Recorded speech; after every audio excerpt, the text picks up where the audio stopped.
বিদ্যুৎ বিভ্রাটের জেরে পথ অবরোধ করে বিক্ষোভ স্থানীয় বাসিন্দাদের। ঘটনার জেরে মুর্শিদাবাদের জঙ্গিপুর পৌরসভার 20 নম্বর ওয়ার্ডের আইলের ওপর রঘুনাথগঞ্জ সাগরদিঘি রাজ্য সড়ক রাস্তা বন্ধ করে বিক্ষোভে ফেটে পড়লেন এলাকার বিদ্যুৎহীন স্থানীয় বাসিন্দারা।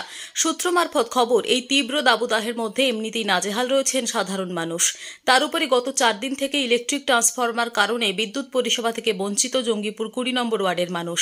আর এর জেরে এলাকার সমস্ত স্তরের মানুষেরা পথ অবরোধ করে বিক্ষোভ দেখান। ঘটনার জেরে রঘুনাথগঞ্জ থেকে সাগরদিঘি যাওয়ার রাজ্য সড়ক অবরুদ্ধ হয়ে পড়ে। অবরোধের খবর পেয়ে ঘটনাস্থলে পৌঁছায় রঘুনাথগঞ্জ থানার পুলিশ বাহিনী। পুলিশ গিয়ে বোঝানোর চেষ্টা করলে তাতেও অবরোধ তুলতে ব্যর্থ। এলাকাবাসীর দাবি, অবিলম্বে বিদ্যুৎ পরিষেবা ঠিক করতে হবে। অবরোধের জেরে ব্যাপক যানজটের সৃষ্টি হয় এলাকায়, ফলে চরম সমস্যার মধ্যে পড়তে হয় পথ চলতি গাড়ি ও সাধারণ মানুষকে।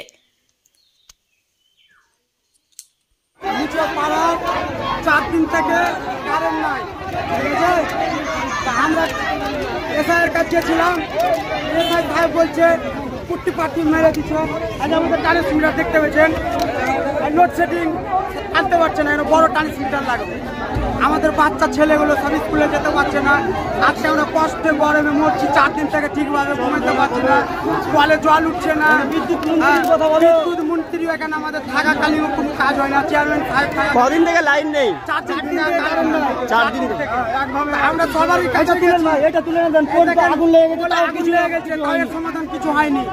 ওই আসছে ওই টুপি টাপি মেরে দিয়ে লরি পাপ দিয়েছে। 20 নম্বরের চেয়ারম্যান লোক বড় লাগবে।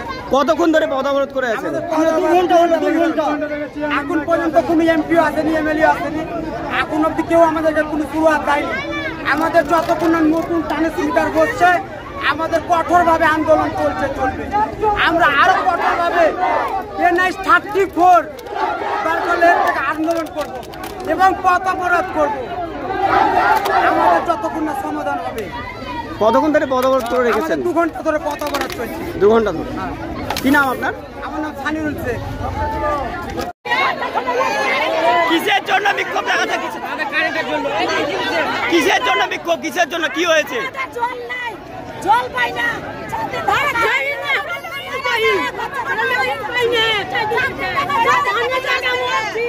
কদিন থেকে লাইন নেই? কদিন থেকে লাইন নেই?